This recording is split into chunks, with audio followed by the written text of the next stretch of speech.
Saludos, queridos y queridas ficcionautas. Sean todos y todas bienvenidos y bienvenidas a esta transmisión del día de hoy. Vamos a ir esperando un poco.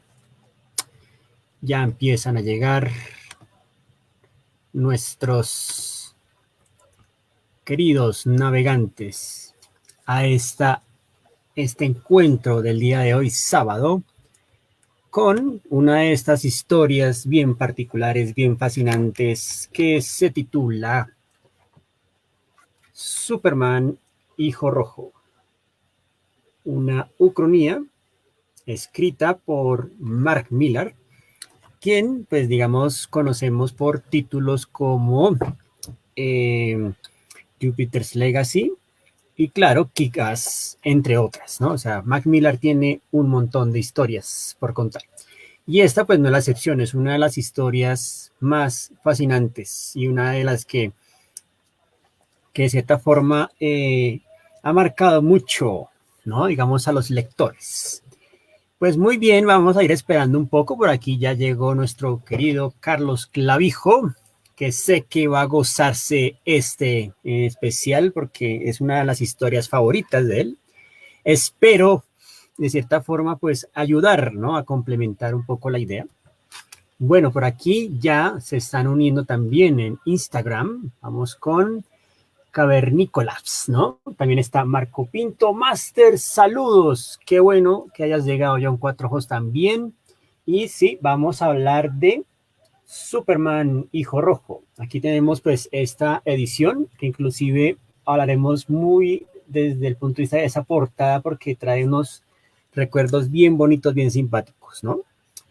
Bueno, ¿cómo vamos a abordar nuestra charla de hoy? Pues básicamente vamos a hablar un poco y repasar pues muy brevemente pues qué es la ucronía. Vamos a dar unos datos con relación a la construcción de este mito y cómo Mark Millar de algún modo hace o trastoca este mito y lo lleva pues en un giro bien particular desde la premisa ¿qué pasaría si Superman no cae en Villa Chica, sino cae en Ucrania? Vamos también pues a contar la división de los episodios que pasa en cada uno en particular y es ver la construcción o las motivaciones, la cosmovisión de este Superman, que de cierta forma es como un adepto al partido comunista, adepto a Stalin, y que de cierta forma pues simplemente se ve más como un obrero dentro de la gran obra. Y después va a tener un cambio al asumir el poder y cómo ese asumir el poder pues lo va a llevar, ¿no? A otras cosas, ¿no? Bien particulares. Otro aspecto también es que posiblemente vamos a hablar un poco también de la adaptación a animación y obviamente pues vamos a ver las notorias diferencias, sobre todo pues como en la forma en que se presentan los eventos, tanto en la película como en el cómic, ¿no? Entonces, pues nada, yo creo que vamos arrancando y pues los que van llegando pues se van montando en nuestra historia. Bueno, pues vamos entonces con lo bueno. Uy, por aquí saludamos rápidamente también a Quahum Tales Boom, ¿no? Desde Yellow Hill City, saludos. Y a Luna Tobar. Hola, Luna, bienvenida. Y pues vamos a ver qué tanto les parece esta historia. Entonces, arranquemos. Una de las imágenes bien particulares de este cómic, ¿no? Vamos a mostrar, es una de las portadas, yo creo que bien interesantes, bien emblemáticas. Vamos a mostrarla aquí rápidamente en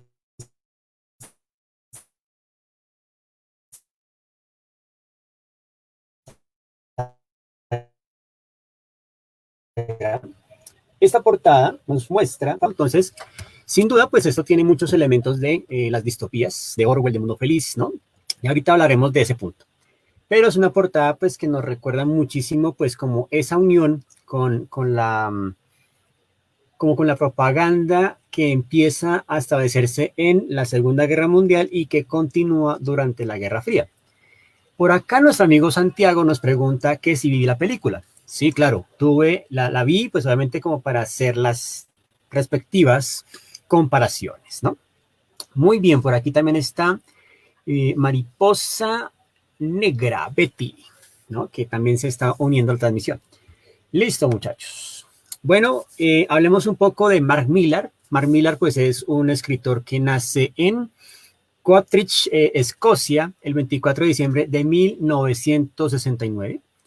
Es un guionista, pues, que se conoce por obras como The Authority, que inició Warren Ellis, luego la continúa Mark Millar, luego The Ultimates, a mi criterio, pues, una de las sagas bonitas dentro del universo Marvel. A mí me gusta mucho The Ultimates.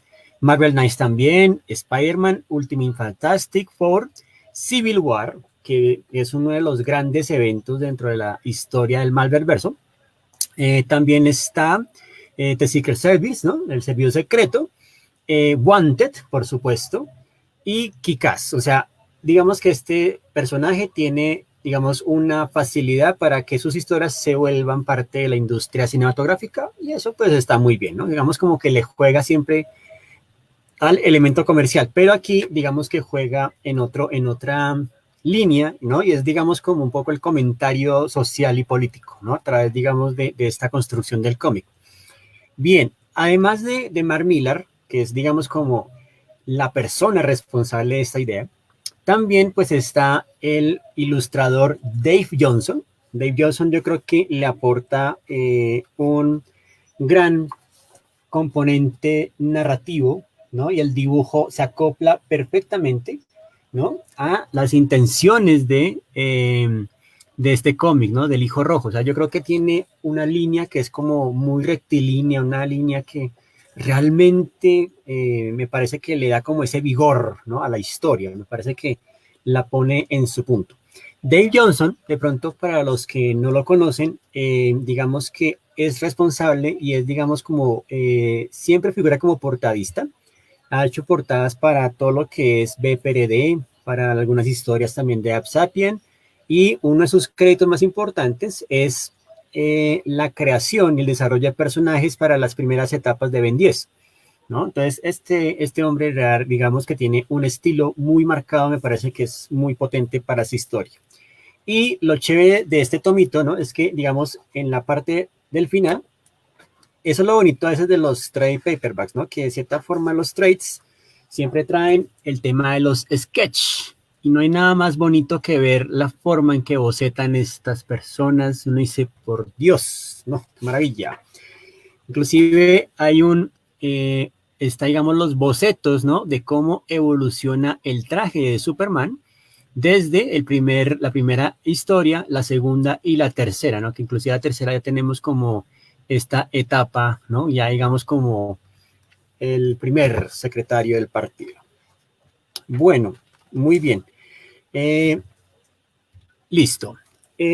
Recordemos muy rápidamente que cuando hablamos de las ucronías, ¿no? Las ucronías, digamos que se establece como un subgénero literario en el que se propone una reconstrucción alternativa de la historia, basándose en eventos que, si bien nunca sucedieron, pudieron haber ocurrido y si los acontecimientos hubieran tomado otro sentido, ¿no? Entonces, digamos, lo que también podríamos decir que es una historia contrafactual, una historia que, digamos, se cuenta de otra manera.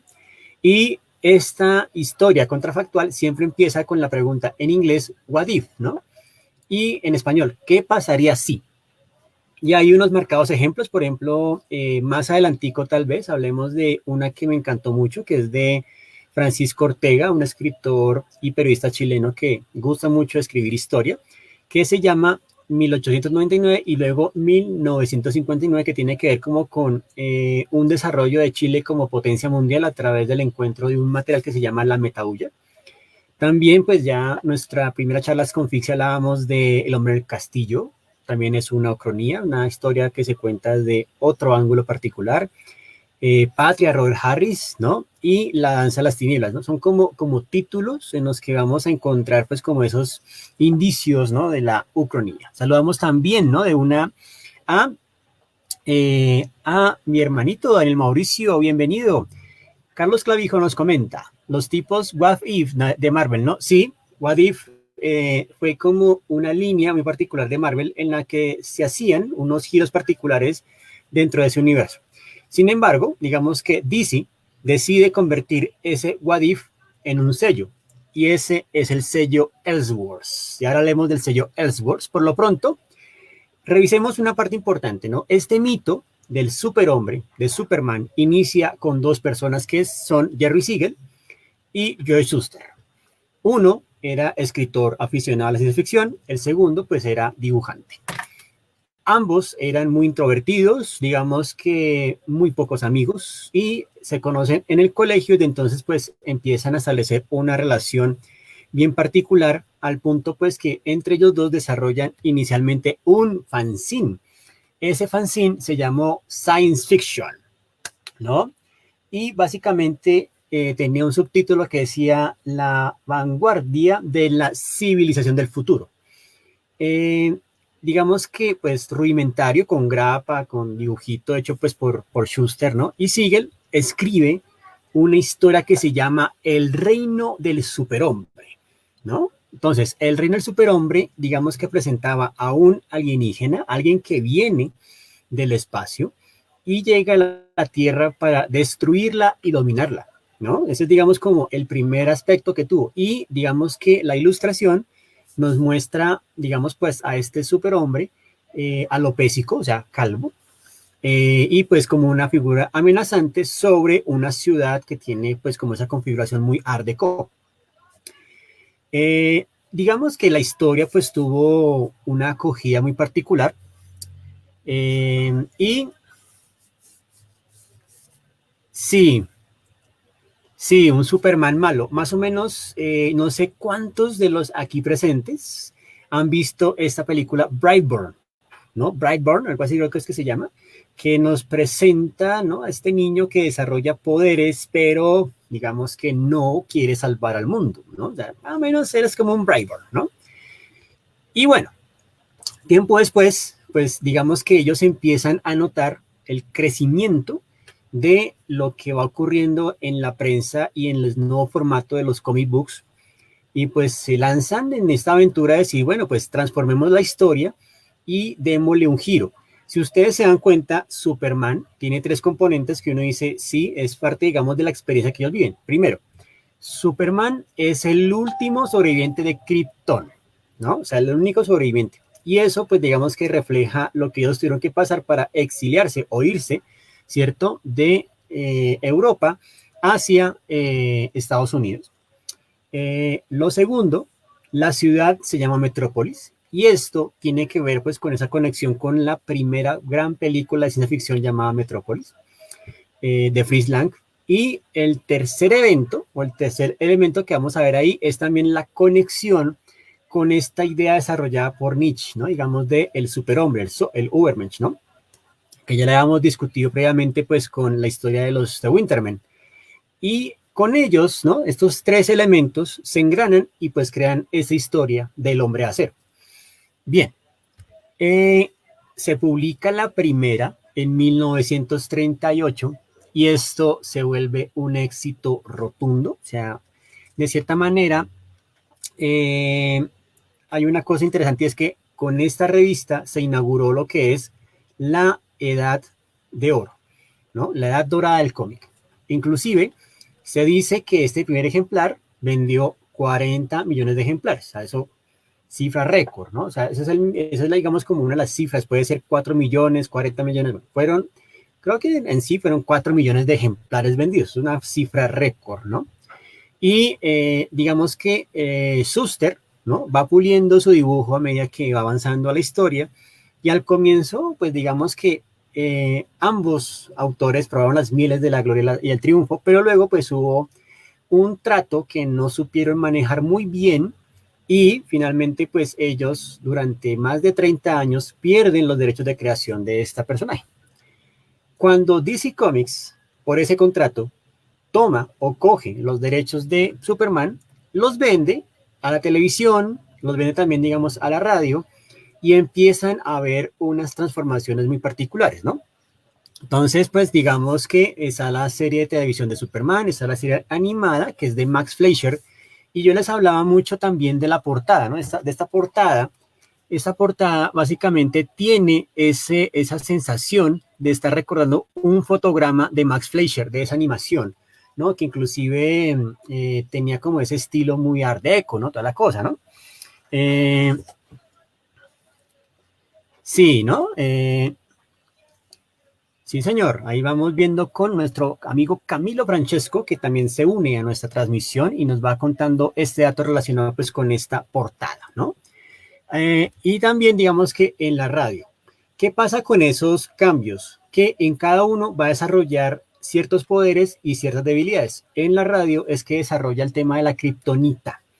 Y eso pues ya más adelante va a ser, digamos, como su talón de Aquiles o su debilidad, ¿no? Bueno, en fin. Entonces, estas mutaciones, ¿no? Digamos que también nos llevan a otros títulos, por ejemplo, como The World Best, ¿no? O los World Finest, que básicamente es cuando Superman une fuerzas con Batman, con Robin, ¿no? O sea, digamos que son los mejores amigos del mundo y esto pasa pues, durante la Segunda Guerra Mundial, ¿cierto? Y digamos que en la Guerra Fría, en los años 50, pues está como presidente Dwight Eisenhower, que también le conocían como Ike, ¿no? Ike, ese era como su nombre corto, es el 34º presidente de Estados Unidos. Y pues digamos que durante su periodo empieza todo lo que va a ser pues toda esta construcción de la Guerra Fría, ¿no? Por acá, Age of the Lizard King, Superman Red Son es uno de los mejores cómics de DC. Sí, señor, sin duda. Ya vamos a ver por qué tiene todo esto, ¿no?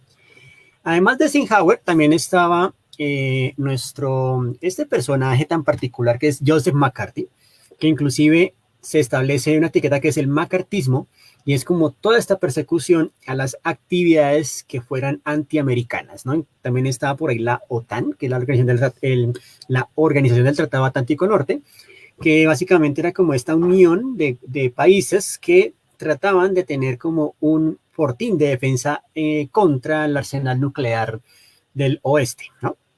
Del este, perdón, ¿no? Entonces ahí vamos viendo, ¿no? Sí, por aquí nuestro amigo Andrés Mauricio Aros nos dice, de esos World Finest se hicieron varias pelis amateur con una calidad por menos curiosa, sí señor, de los World Finest, ¿no?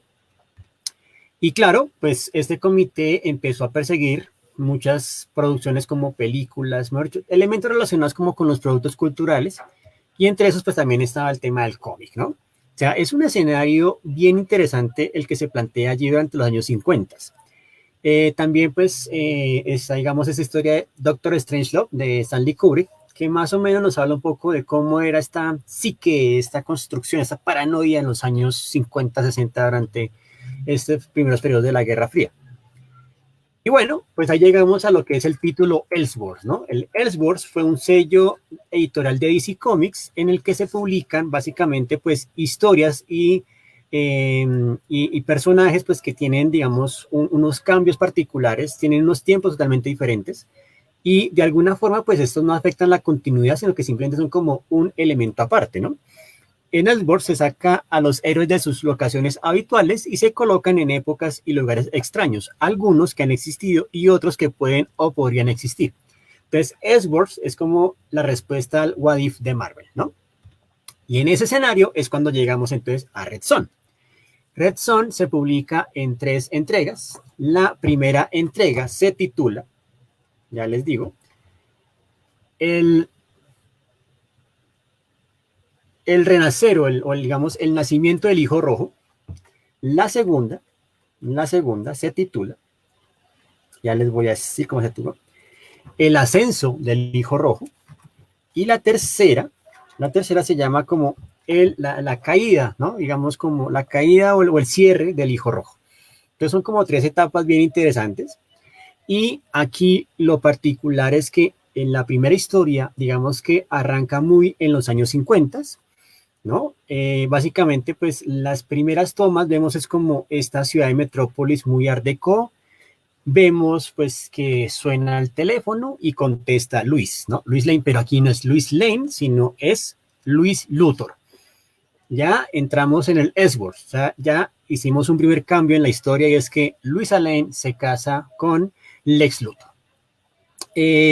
Una cosa importante con Luthor es que, digamos, se presentó en un comienzo, en el cómic original, como un científico loco, ¿no? Más o menos, pues, como el que crea, digamos, como artilugios para vencer a Superman. Y eso, digamos, que lo va a tener en cuenta Mark Millar, ¿no? Entonces, empieza Lex Luthor como científico de laboratorios Stark, digamos que Perry White, que es el editor del Planeta, pues llama a Luis Lane, que sí es periodista, y de cuenta, ¿no? Lo que estamos viendo en televisión. Entonces, todo el mundo está atento a la transmisión del presidente Eisenhower, que comenta pues que hay una nueva amenaza por parte del gobierno ruso, de la Unión Soviética, que se presenta como el superhombre, ¿no? Eh, sí, sí, sí, por ahí vamos viendo con, más adelantico hay una cosa bien importante con él, ¿no? Eh, Aquí también a su amigo Andrés Mauricio nos cuenta, los años 50 hicieron del cómic y el expresionismo abstracto otra forma para combatir el comunismo. Eso está muy chévere, sí, así es, ¿no? Entonces, Eisenhower, digamos que pues ya está preocupado, pues le dice, no, llamemos a Lex Luthor, y pues las personas en sus casas pues están viendo, ¿no? A este Superman que está llevando, ondeando la bandera del comunismo, y en su pecho, en vez de llevar la S, lleva básicamente es la hoz y el martillo, ¿no? Y su traje es negro y rojo, los colores representativos del régimen, ¿no? Bueno, ahí vamos viendo, ¿no? Superman, el extraño visitante de otro mundo, puede cambiar el curso de ríos, doblar acero con las manos desnudas. Y lucha una batalla sin fin por Stalin, el socialismo y la expansión mundial del Pacto de Varsovia, ¿no? Así se presenta en la televisión. Y yo creo que esos comentarios que hace Mark Millar ahí es básicamente pues como la propaganda, ¿no? El tema mediático, ¿no? Cómo empieza a rodear este mito, ¿no? Y en particular. Ahora, hay unas viñetas bien interesantes, como por ejemplo esta que les voy a mostrar. Es una viñeta que inclusive recrea una de las portadas más emblemáticas. Ya les muestro aquí a los de Instagram, ¿no? Esta viñeta, ¿no? Macro viñeta, me parece hermosa. Ahí ven ustedes pues al superhombre de masas, ¿no? Que está salvando a un pequeño y a su madre, pues de que le caiga el emblema del héroe del planeta en sus cabezas, ¿no? Eh, sí, ¿no? O sea, aquí lo que hace Miller digamos, tomar en cuenta todos esos datos y de cierta forma, pues, se rige por este código como de la ciencia ficción de la época, ¿no? También. Entonces tenemos el científico, tenemos el alienígena, el superhombre, tenemos pues todo ese ambiente, ¿no? Como de Guerra Fría, y Superman pues digamos como que va de gira por Estados Unidos diciendo yo no soy una amenaza, o sea, yo lo que busco es simplemente el bien común, o sea, yo solamente quiero proteger a las personas, ese es mi fin, ¿no? Y ahí, en esa primera historia, Superman dice, yo no quiero tener nada con política, yo simplemente quiero tener a la gente bien, yo quiero que la gente esté contenta, está bien, ¿no? Bueno, inclusive hacen un homenaje al Hijo Rojo allá en la Plaza Roja Moscú y Superman dice, no, más bien sigan con el mitin, yo tengo que salvar a una persona que está a muchos kilómetros de aquí porque la escucho sufrir y se va. Y ahí pues vamos a ver unas viñetas donde vemos a Joseph Stalin, que curiosamente también se define o se menciona como el hombre de hierro, ¿no? Recordemos, ¿no? De cierta forma él está con Piotr, Piotr Rosalov, ¿no? Piotr Rosalov se presenta aquí como el hijastro, el hijo, digamos, no reconocido, no legítimo de Stalin, que es como el director de seguridad, ¿no? Del régimen, ¿no? Entonces Piotr obviamente está celoso del superhombre de masas. Dice, pero a ver, o sea, le dedican más horas a este man y le dedican un desfile a este man mientras estamos pasando penurias. Y usted dice, no, no, no, es que él es nuestra herramienta para continuar con nuestro legado, ¿no? Y estas historias son bien, bien interesantes, ¿no? Sí, vamos a ir ya por aquí otro amigo que es Age of the Lizard King, nos habla de la inclusión de dos personajes claves también dentro de esta mitología, que son, ¿no? El guardián, el caballero nocturno y la amazona más amazona de todas las amazonas, la Wonder Woman. Ya vamos ahí, ¿no? Con eso. Claro, eh, en un mitin, también un encuentro, pues Superman conoce a eh, la princesa Diana, que es, digamos, parte de las Amazonas, ¿no? Y de cierta forma, pues digamos que en un comienzo hay un flito galanteo, pero ese flito galanteo como que de cierta forma, digamos como que no llega a ningún lado, porque básicamente le dice, no, aquí básicamente estamos en la friendzone, mi amigo, o sea, no te preocupes, no vamos a ir más allá de eso, y ahí queda la cosa, pero Wonder Woman va a ser parte importante y va a ser como una aliada de Superman en su búsqueda de mantener el bien común, ¿no? Básicamente de resguardar la paz mundial, ¿no? Con Batman la cosa es distinta. Sí, por aquí también hay un dato, y sí, no me estoy olvidando de los Green Lanterns, ¿no? Ya vamos con esa parte que es bien interesante. Ahora, resulta y acontece que durante la fiesta, Piotr Rózalo se va y está por allá como en un cementerio. Superman lo escucha y se va a hablar con él, ¿no? Y Piotr le confiesa que hizo unos progromos con personas que no estaban como muy a gusto con el régimen o que de cierta forma atacaban lo que estaba haciendo Stalin, entonces básicamente pues los disparaba, ¿no? Y entre esas hay un acontecimiento que es el que define el punto origen de cómo se incluye Batman aquí, que es un niño que está con sus padres como que no, digamos como, aquí básicamente la cita dice, ¿no? ¿Oíste hablar de la purga de la semana pasada? Dos disidentes que imprimían folletos anti-Superman o algo así. He olvidado los detalles. Solo recuerdo al chico. Esos padres fallecen, el niño queda herido en un brazo, pero él no olvida. Y ese niño se va a transformar en Batman Cop, ¿no? Que es, digamos, como la versión de Batman dentro de este universo.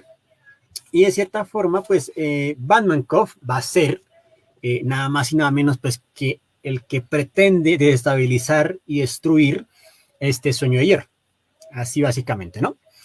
Bueno, esa es, digamos, como la inclusión ahí de Batman, que me parece muy interesante. Y Batman Cop, digamos que se presenta en un momento cuando están también como una celebración y él llega pues a imponer su acto terrorista. Básicamente él es como que rige, ¿no? O dirige una organización terrorista que pretende acabar pues con esta, digamos, con la opresión, ¿no? Básicamente siente que es un gobierno de opresión, que de cierta forma pues tiene a la gente pobre, digamos, muy mal, ¿no? La gente, digamos, como que le dan buen trato. Y eso lo justifica otra viñeta donde vemos a Superman que se reencuentra pues con una vieja amiga, ¿no? De infancia, y ella está haciendo la fila para obtener el pan, ¿no? Entonces, como que él usa su influencia para que le den comida a la amiga, pero el resto de las personas dice, bueno, Superman, ¿y yo qué? ¿Y yo qué? ¿Y yo qué? Y es ahí donde viene ese giro, donde él dice, la única forma de poder lograr algo es cambiando la forma de que funciona el sistema. Porque la amiga le dice, no es tu culpa, así es el sistema. Y él dice, no, la única forma es, y ocurre la muerte de Stalin. Stalin fallece, ¿no? Y fallece por envenenamiento, ¿no? O sea, lo envenenan, ¿no? Al Stalin. Y Superman, y es una viñeta bien particular, ¿no? Porque él se va como a la biblioteca y en menos de nada se lee todos los libros que hay sobre medicina y vuelve diciendo como la lista de síntomas, ¿no? Que básicamente padeció Stalin, ¿no? Digamos en cama. Él básicamente dice, pues no hay nada más que hacer, ¿no? Básicamente es algo horrible, ¿no? Y básicamente, pues digamos que tiene básicamente es como que los sistemas respiratorios y enzimas han sido atacados por una poción de veneno de cianida, ¿cierto? Y pues básicamente podríamos meterle una antitoxina, pero ya está, ¿no?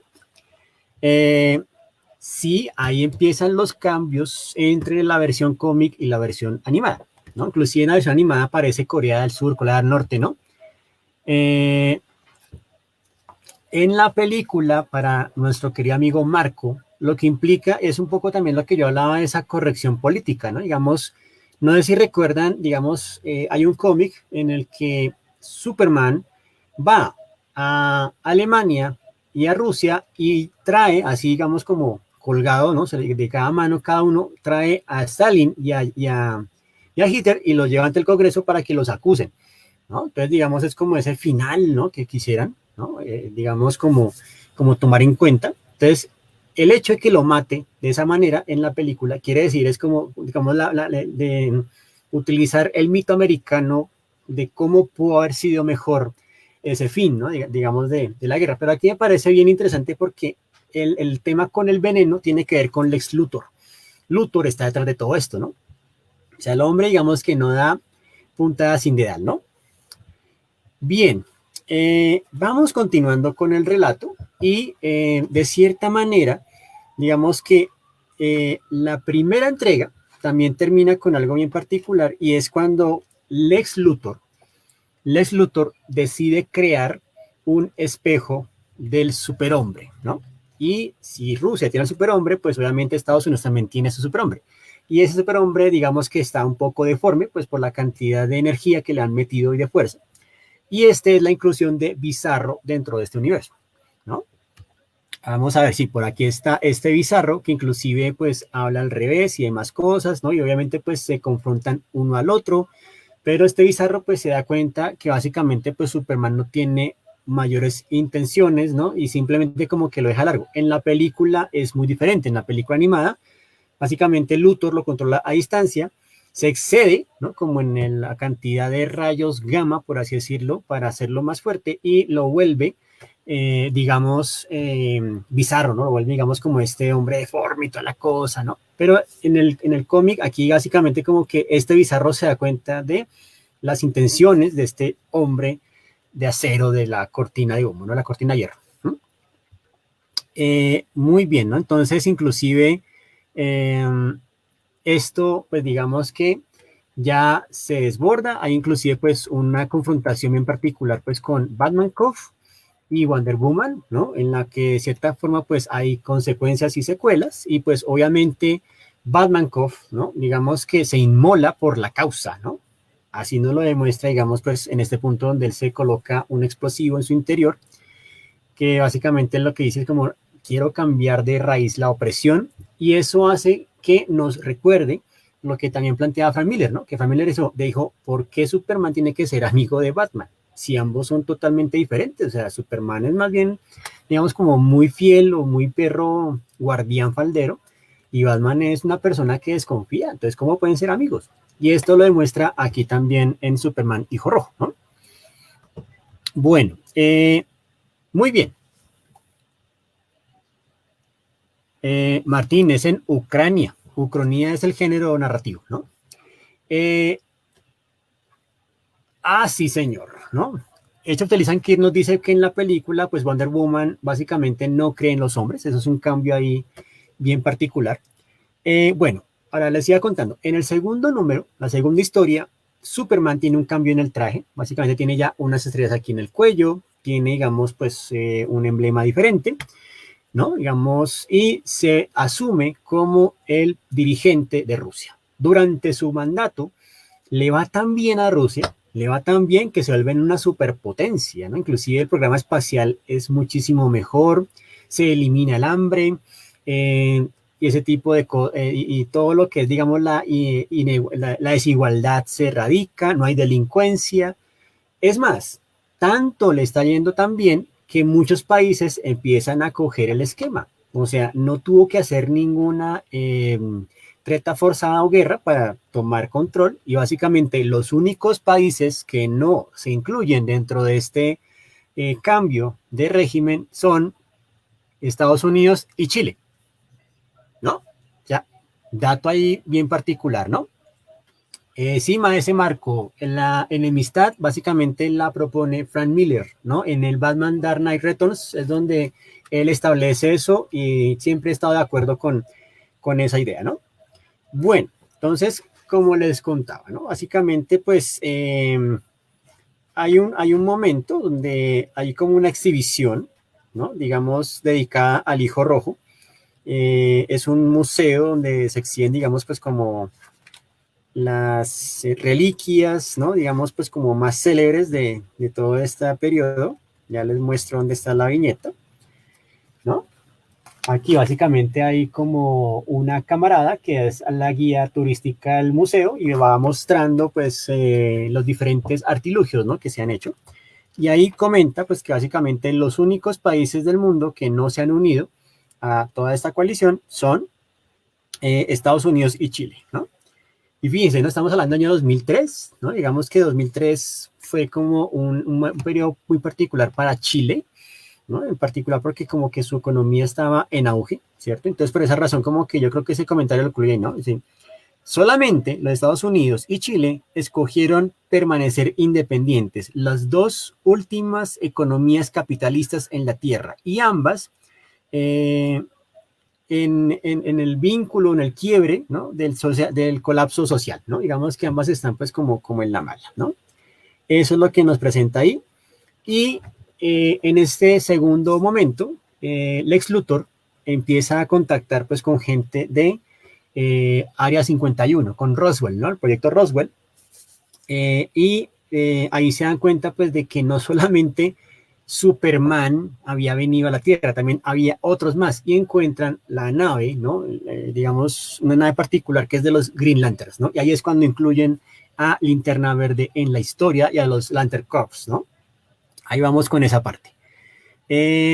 Ahora, Lex Luthor, digamos que durante todo el trayecto de la historia se presenta pues como ese científico egocéntrico que solamente quiere absorber conocimiento, hacer conocimiento. Inclusive hay momentos donde se muestra, digamos, como con el televisor bajo de sonido porque quiere aprender a leer labios, ¿no? Porque es una de sus habilidades, aprendió idiomas en tiempos cortos, juega ajedrez todo el tiempo. El ajedrez va a ser un elemento recurrente en la historia porque es como el tema de la estrategia.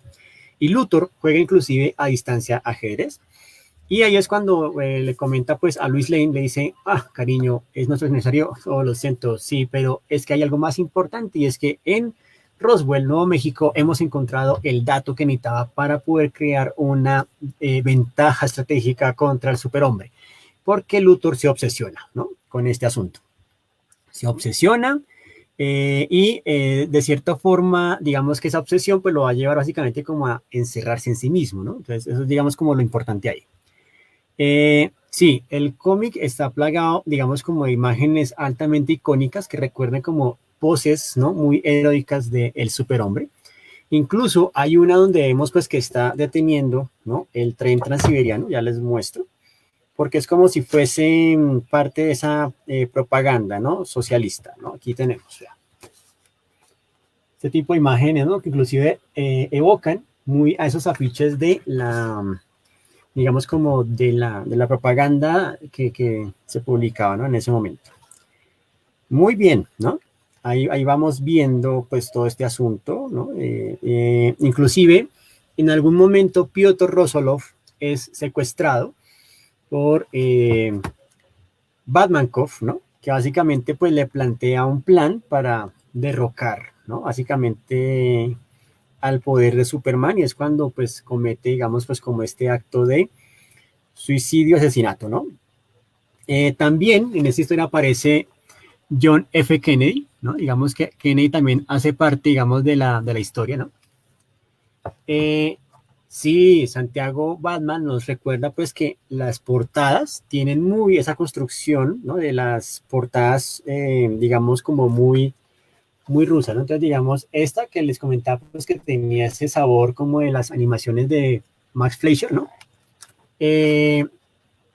Sí, digamos que en todo el tono de la historia un elemento transversal que se junta allí es básicamente como ese tono propagandístico, ¿no?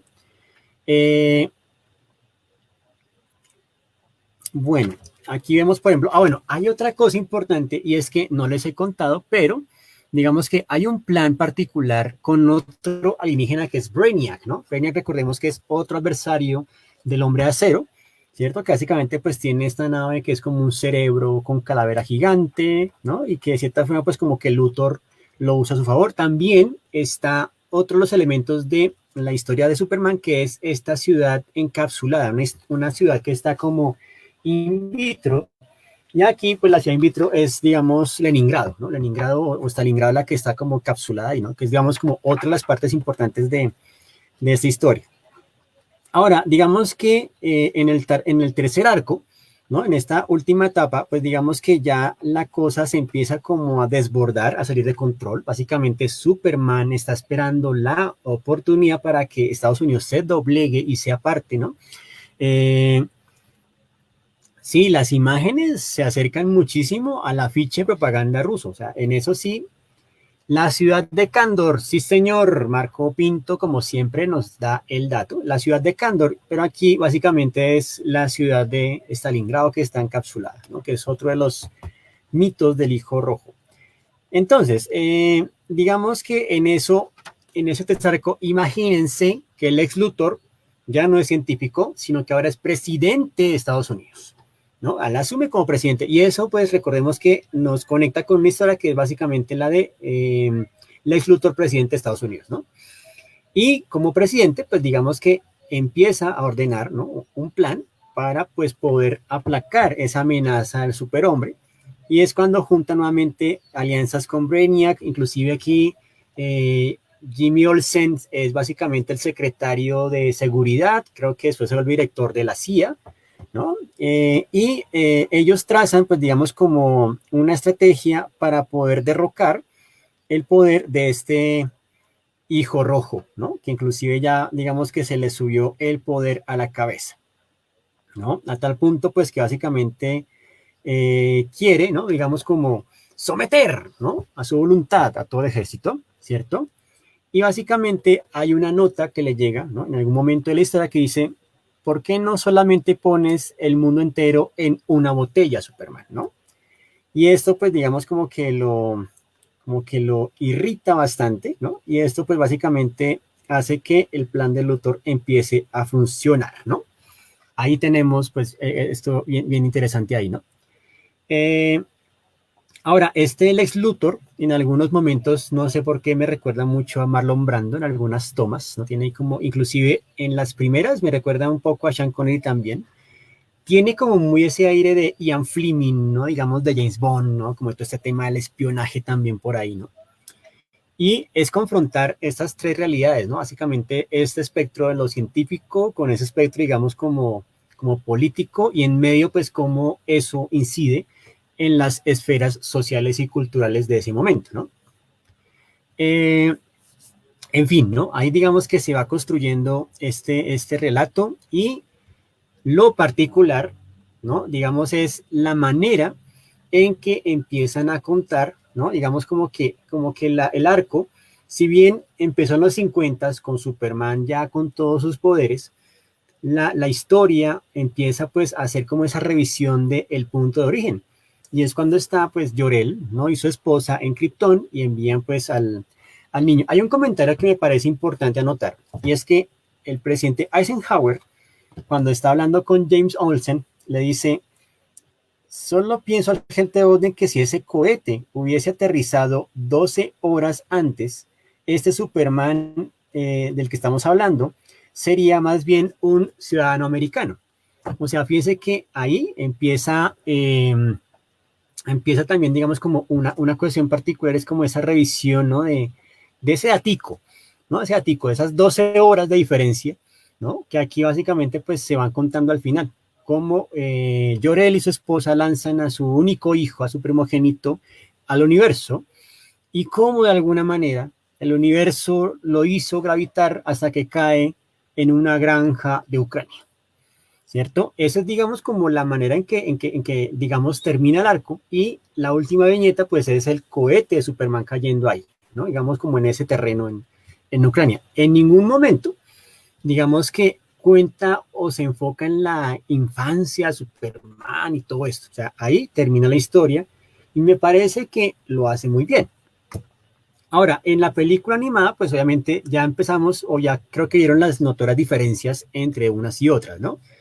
Eh, pues obviamente el diseño de personajes sigue la línea de la historia, bien por ese lado, pero sí hay muchísimos cambios, ¿no? Como por ejemplo la muerte de Stalin, también pues el hecho de que entren en el conflicto de las dos Coreas y las unifique, el tema también, por ejemplo, de que hay una parte donde están de niños jugando, ¿no? Y básicamente como que él va descubriendo como esos poderes y él descubre pues el poder de volar y la amiga le dice como, oh, es un gran poder que puede estar al servicio del partido. Entonces, esa clase de cositas o detalles es los que uno dice como que se tomaron ciertas licencias para la adaptación cinematográfica que obviamente pues en el cómic no están, porque digamos no son tan necesarias, porque digamos que el enfoque es muy distinto. En el cómic se apega muchísimo como a este esquema de esa ciencia ficción, digamos como de invasores, ¿no?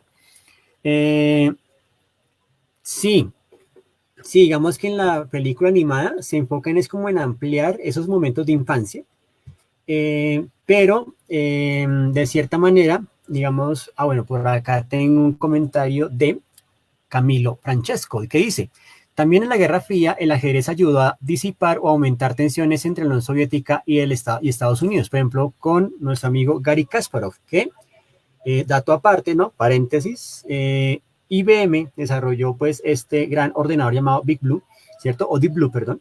Y este ordenador pues estaba programado para tener un algoritmo que pudiera comportar o desarrollar cualquier tipo de jugada de ajedrez.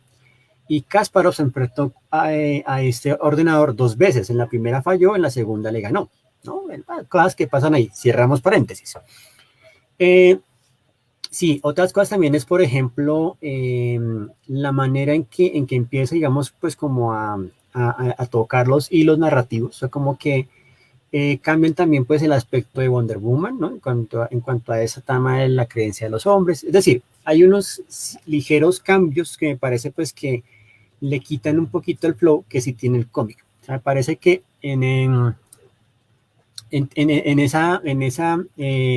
sí, el ajedrez era materia obligatoria en Rusia, sí señor. Entonces por eso también ese vínculo con el ajedrez permanente, ¿no? Permanentemente.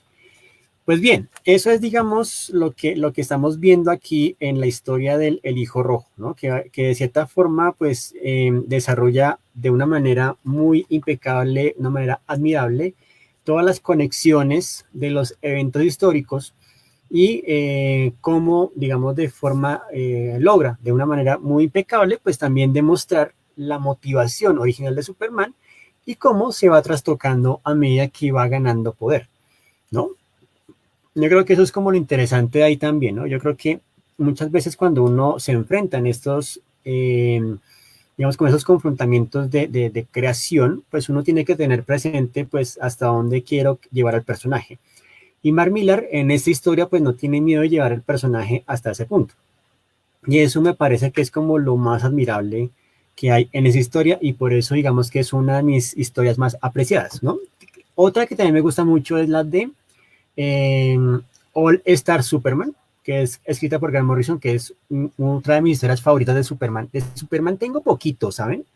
Digamos que uno diría, leo cómics, por ende, Superman me gusta, y pues les comento que les ficción, pues que digamos Superman no es de mis grandes afectos, pero respeto una que otra historia, y entre esas respeto Hijo Rojo, que me parece sensacional, me parece para sacar champán, y la otra es All Star Superman. Esas dos historias a mí me parece que son admirables. Bueno, y también una que escribió Alan Moore, que es ¿Qué pasó con el hombre del mañana? Esas tres historias me parecen bocato y cardinal para mí. Hablo por mí, ¿no? Porque, digamos, conozco algunos grandes amigos que les encanta Superman y eso está muy bien, pero digamos que yo solamente respeto o me encantan, perdón, me encantan esas tres historias y es lo poquito que tengo de Superman. Entonces por eso quería hacer como este live sobre porque recordemos que el miércoles estuvimos hablando de El Martillo de la Revolución, ¿no? De los Wintermen.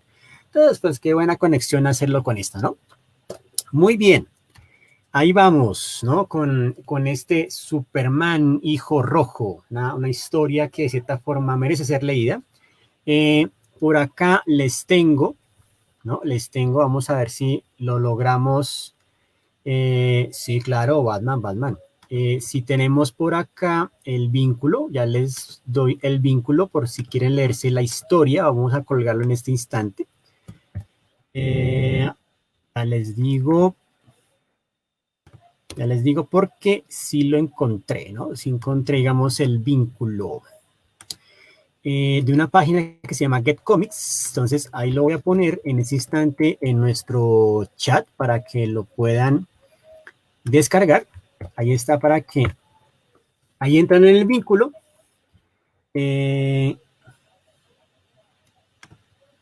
Bueno, aquí no me permite compartirlo por el momento, pero después se los puedo compartir con todo gusto, ¿no? O sea, como que de cierta forma no me dejó en ese instante, pero después se los puedo compartir, ¿no? Porque sí está en una página que se llama Get Comics, está la historia, ¿no? Uy, interesante el dato. Bruce Timm, ¿no? Digamos, aquí mi hermano me dice, los diseños de la película fueron hechos por Bruce Timm. Muy bien. Uy, hay otro Ellsworth que me parece que sí merece sesión de charlas con Fixe, que sería el Kingdom Come. Bueno, vamos a prepararlo con tiempito porque ese me toca volverlo a releer. Pero sí, después podemos hablar del Kingdom Come. De pronto dedicarnos al Ellsworth, el Kingdom Come, que también es una cosa fascinante, donde se descubre el talento de nada más y nada menos que Alex Ross, ¿no? Bueno, queridos y queridas ficcionautas, pasamos, ¿no?, a revisión de otro punto en nuestra agenda. Y es que les quería contar pues cómo vamos con todo nuestro emprendimiento, con toda nuestra iniciativa del Ficciorama número 100. Les comenté, ¿no? Digamos, en pasados días, ayer precisamente, hicimos un video cortico donde anunciábamos pues que ya el fanzine se fue a imprenta. Ya empezaron, yo creo que en estos días queman las planchas y empieza todo el proceso mecánico del asunto. Entonces, pues ya tenemos como esa luz verde, ya por lo menos tenemos ese punto de partida que es muy motivante para nosotros y por supuesto, pues gracias a todo el apoyo de estas 52 personas, queridos y queridas ficcionautas que han sumado a la causa. Leeré muy rápidamente los nombres de los que ya han hecho su aporte. Entonces vamos con Sebastián Pardo, Moro Quintana, Andrés Martínez, Douglas Neida, Heider Rojas, Joanny Salamanca, Will Zapata, Paula Sarmiento, Daniel Puente, David Velosa, Mauricio Medina, Liz Osorio, Jaime Agudelo, Julián David Némoga, Julián Cruz, Sebastián Márquez, Manuel García Plata, Francia Aleja, Luis Cermeño, Lina Morales, Daniel Monge, Rudy Cifuentes, Jair Huelvas, Nela Correa, Lizeth Torres, Oscar Sandoval, Jesús Andrés Torres, Fernando Plestet, Carlos David Franco, Daniel Bonces, Lola Jurado, Ramón Medina, Daniela Vidal, Rubén Andrés Martínez, Mario Rojas, Pedro Urrutia, Francisco Pavón, Viviana Hernández Orjuela, Jorge Hernández, Carlos Herrera, Juan David Martínez, Andrea Caterina Parra, Edwin Robles, Edwin Andrés, Douglas Neira, Ley Black, Mauricio Aldana, Pilar Sáenz, Leonardo Rodríguez, Carlos Torres, Santiago Valderrama, Jorge Luis Gutiérrez, Carlos Ortega Martínez, Mateo Ramírez, Carlos Andrés Álvarez y Víctor Alvarado. Son las personas que, digamos, han aportado ya a esta iniciativa. Por aquí también tenemos a Rodrigo, ¿no? Nuestro gran amigo estereoscópico. Claro que sí, Rodrigo, cuenta con ello. Yo después te mando el vínculo para que hagas tu respectivo aporte. Muy bien. Por acá nos comenta el maese Marco Pinto. Hay un escrito de Bradbury en el prólogo de un recopilatorio, El hombre de acero. Chévere a propósito de los 100 años del escritor. Estaremos en el 101. Se nos pasó. Uy, bueno, sí, ese atico me parece bien importante. Gracias, Master, ¿no? Y obviamente, pues un placer tener a el maese Marco Pinto, pues por nuestra sala, por nuestro encuentro virtual, ¿no? Muy bien. Listo. Sí, Rodrigo, ya estamos aquí celebrando con esta vaina, hermano. Estamos que no caemos de la dicha. Y un gran abrazo también para ti, por supuesto. Ya ahorita entonces, como te digo, te mando el vínculo. Para los que estén interesados en Instagram, está el link en la bio. Para Face, pues básicamente después comparto el vínculo. Pero no se afanen y en verdad, pues muchísimas gracias a todas estas personitas, ¿no? A todos esos queridos y queridas ficcionatas que se han sumado a esta noble causa. La idea es, pues, por supuesto, reunirlo de los 300 ejemplares. Ya vamos, pues, 52, imagínense, 52, el número de semanas que tiene el año. Aquí esto pinta bueno. Pues muy bien, eso es un poco lo que quería comentarles el día de hoy sobre esta historia de Superman Hijo Rojo. Es uno de estos títulos que de cierta forma merecen ser leídos y ser analizados y una de esas historias más hermosas sobre el mito del hombre de acero. Como vieron, pues básicamente una cosa es, ¿no?, lo que se hace en el cómic y otra cosa es lo que se hace en la adaptación fílmica o animada. Entonces, obviamente siempre habrán ciertas licencias, ¿no? Igual pasó, por ejemplo, con Killing Joke de Batman, que inclusive tiene un pedazo, un prólogo muy particular con Batwoman y toda la cosa. Pero bueno, son cosas que pasan, ¿no? Digamos, en este tiempo de la adaptación. Uy, bueno, por acá me comenta Camilo, cuando hacemos un live de una serie que es bien particular, que es Cowboy Bebop. Bueno, yo creo que vamos mirándolo. La otra semana les comentaré, pues vamos a prepararlo, por supuesto, porque hay cosas que me toca volver a repasar, pero sí, sí cuenten con eso. Tenemos ahí uno pendiente de Sherlock Holmes por ahí, entonces vamos a ver cómo empiezo a saldar esas pequeñas deudas, ¿no? Porque todavía nos queda telas para rato, muchachos, ¿no? Queda tela para rato, pero bueno, esa es la idea de estos encuentros, ¿no? Que gracias para ustedes también por su participación, ¿no? Por ese entusiasmo que han dado con esta iniciativa, ¿no? Muy bien, queridos y queridas ficcionautas, pues digamos que eso es nuestro encuentro por el día de hoy. Aún no sé de qué hablaré la otra semana, pero pues estará nuestra pauta publicitaria, ¿no? Eh, de nuestra liga, digamos, nuestra publicidad sobre de qué hablaremos. Eso a más tardar el día lunes estarán por ahí. Ya sumamos también en nuestro canal de YouTube 117 suscriptores. Muchas gracias a todos los que se pasan por allí para que les den suscribirse, denle la campanita y toda la cosa, porque estamos subiendo videitos cada tercer día para que estén, digamos, en contacto, y pues a las personas que se pierden los likes, pues puedan de pronto repetirlo, compartirlo, divulgarlo, ¿no? Pues que de cierta forma me parece bien que esto suceda, y pues también les agradezco muchísimo que estén, digamos, haciendo parte de todas estas iniciativas. Espero que de cierta forma este resumen que hicimos hoy, esta conversación, este diálogo que hicimos sobre el hijo rojo, les haya gustado, que se sientan motivados como a leer la historia. Les confieso que cada uno de los parlamentos que tiene la historia está muy bien desarrollado, está muy bien hechecita, muy bien dibujada. Es un placer, ¿no? Leer esta historia realmente, ¿no? Bueno, también ahí tenemos otros anuncios que hacer, pero por lo pronto, pues básicamente esto es todo por nuestra sesión de hoy, nuestro encuentro de hoy. Agradezco muchísimo a todos y a todas mis queridos y queridas ficcionautas que se conectaron con este espacio. Gracias por permitirme llegar a ustedes en estas plataformas virtuales y digitales. Y pues nos veremos. El live que haremos será el día miércoles, ¿no? Para poderlo preparar como debe ser. Entonces, un abrazo a todos y todas, ¿no? Larga vida y prosperidad para todos, ¿no? Y nos estamos viendo en nuestro siguiente encuentro, que aún es un misterio. No sabemos de qué hablar, pero ahí mantenemos el suspense, ¿no? El cliffhanger. Muchísimas gracias, ¿no? Y con esto pues cerramos nuestro de hoy, ¿no? Un abrazo a todos y todas. Cuídense mucho.